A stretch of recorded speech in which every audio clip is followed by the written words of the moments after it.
Welcome back in 3HL 104.5 The Zone. Brent Doherty with Ron Slay and Don Davenport. Hope you're having a great day. Bill Burr, the great Bill Burr, joins us now. He's coming to Bridgestone Arena May 17th. BillBurr.com. You can get tickets there. Bill, what's up, man? How are you? I'm doing good. I am looking forward to coming to the overly crowded Nashville scene. Another Los Angelino coming out there. I'm going to be looking at some property.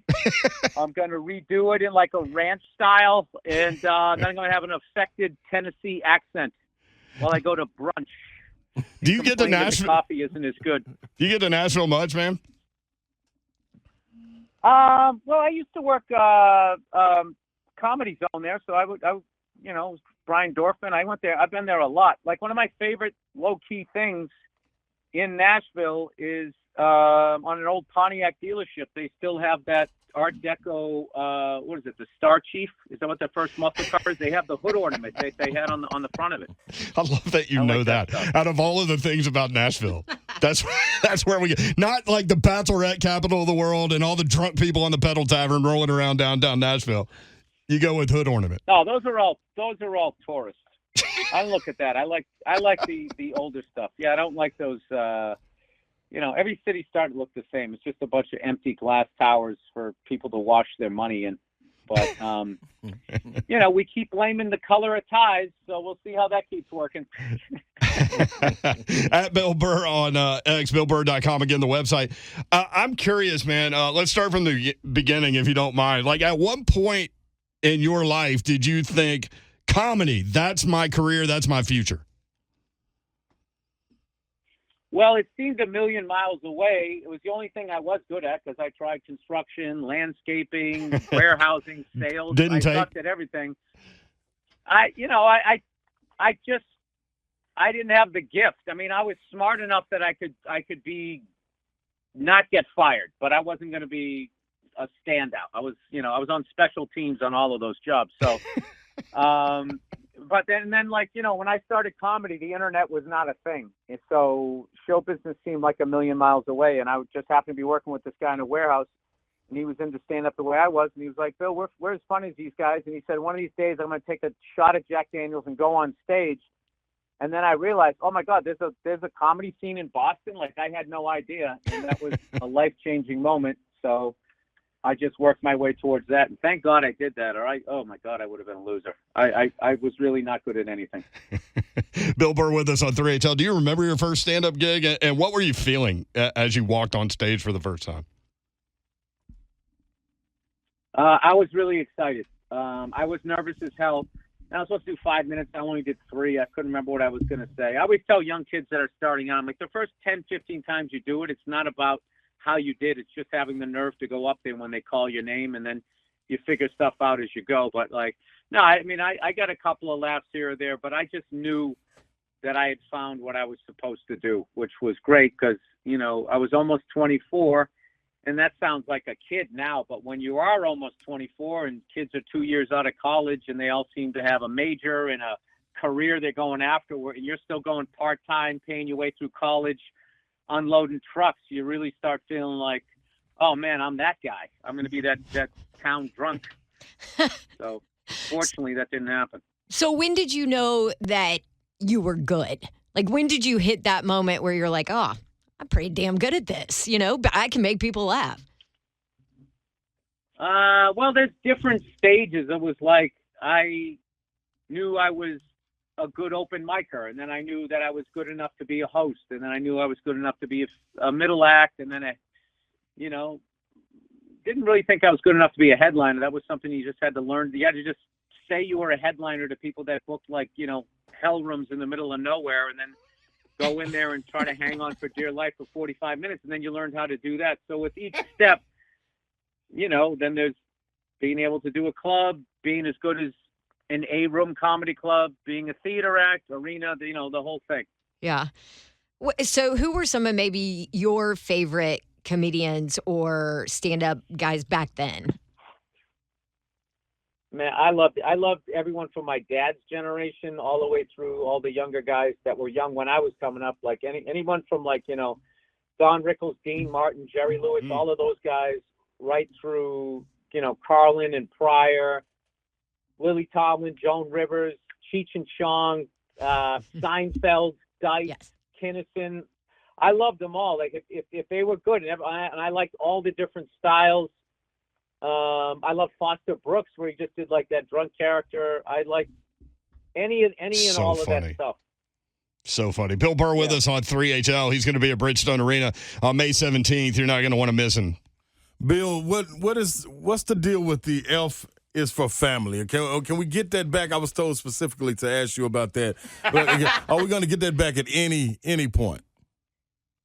No, Netflix canceled us after 5 seasons. We were still doing good, but we weren't growing. We kind of plateaued, and then that's when they sort of flush everything. So it stinks that they're not doing it again. But what I do like about it is at least we didn't go too long, and people were like, yeah, man, this show jumped the shark. So I get a lot of people, but I couldn't have done that show without Vince Vaughn was the one that got it sold, and him and Peter Billingsley, and then Mike Price from The Simpsons was our showrunner, the captain of the ship, and we just had a great, incredible writers from the whole time. Wow, that's a lineup right there. Yeah, that's what I was going to say. That's a little name dropping. So I want to ask you about this because obviously we're Sports Talk radio show here. So the roast of Tom Brady has been a topic on this, on this show all day yesterday, and people want to talk about it today too. And there's Giselle that's now offended, and what's his Hernandez's mom that's offended. Everybody's offended nowadays. Like, how do you kind of skate the line? You just not worry about it as a comedian. Well, a roast is different than a stand-up thing. A roast, the line that roasts have changed since when I was a kid. When I was a kid, the people that whoever's getting roasted, his friends went up and roasted him. It wasn't a bunch of hired guns. Yeah. So I think these roasts, they're running into who can say the most crazy over-the-top thing. Yeah. And I don't know. Listen, I'm an old guy. I don't know how it works with the kids, but when I was coming up, you didn't take a shot at anybody who wasn't there. Because and not only that, somebody that was going to go up and speak. So you give them a shot and then they can give you one back and it's all good.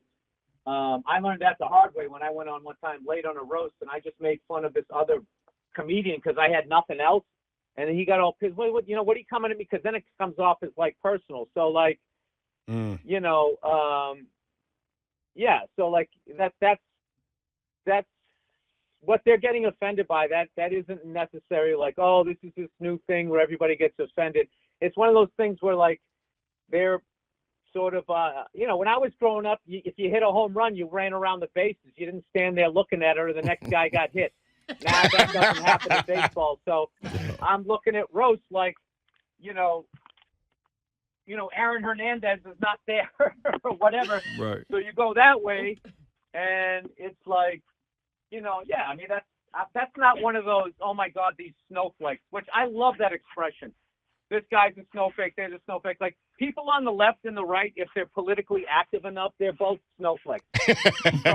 we all know the left gets offended. My wife gave Trump the finger. Oh my God. So you couldn't believe the whining from the right. How could you do that?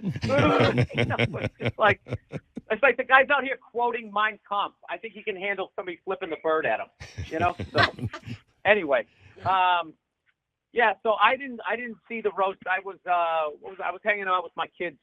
I was doing another show that weekend, and I was on the other side of it. I got to play the Hollywood Bowl, which was amazing. And wow, as amazing as it was to be on that stage, the next day, knowing that I had a great show and that pressure of like a piano on your chest was off my chest, I enjoyed the next day as much as I enjoyed being on that stage. So I was all comedied out. But I heard it was a great roast, and from what I heard, Nikki Glaser was the star. Yeah, she killed it. Among others, before people get offended. Okay, you talk about my set, bro.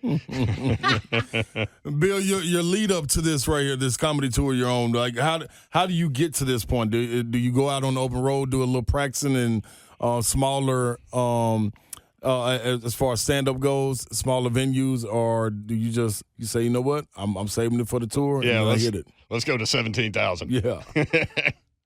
No, no. I don't do that. I would never play a place that big working on my act. I mean, I always have new stuff that I'm working on, but like the act is there. So Yeah. it's like if I can step off and try something new, and if it's not working, I can bail on it and go back. I have an hour and a half of material I can go back to, so it's not going to be a problem. You can't, those are real shows, so they're not going to, I practice down at like the Comedy Store, the Improv, or places like that. I don't practice when you got a sitter, you took a night off, you saved up money, you flew in for the show. I'm not going to be staring at the floor going, yeah, crazy. What else is going on, Oh, sorry, I just cursed. That's all right. We got a button for that. Okay. Bill Burr with us. BillBurr.com is where you can get tickets. Bridgestone, May 17th. It's going to be fun. Last thing on the way out, I'm curious, are you a sports fan? And if so, like, what's the coolest, like, sports-related thing you've been able to do because of your stardom?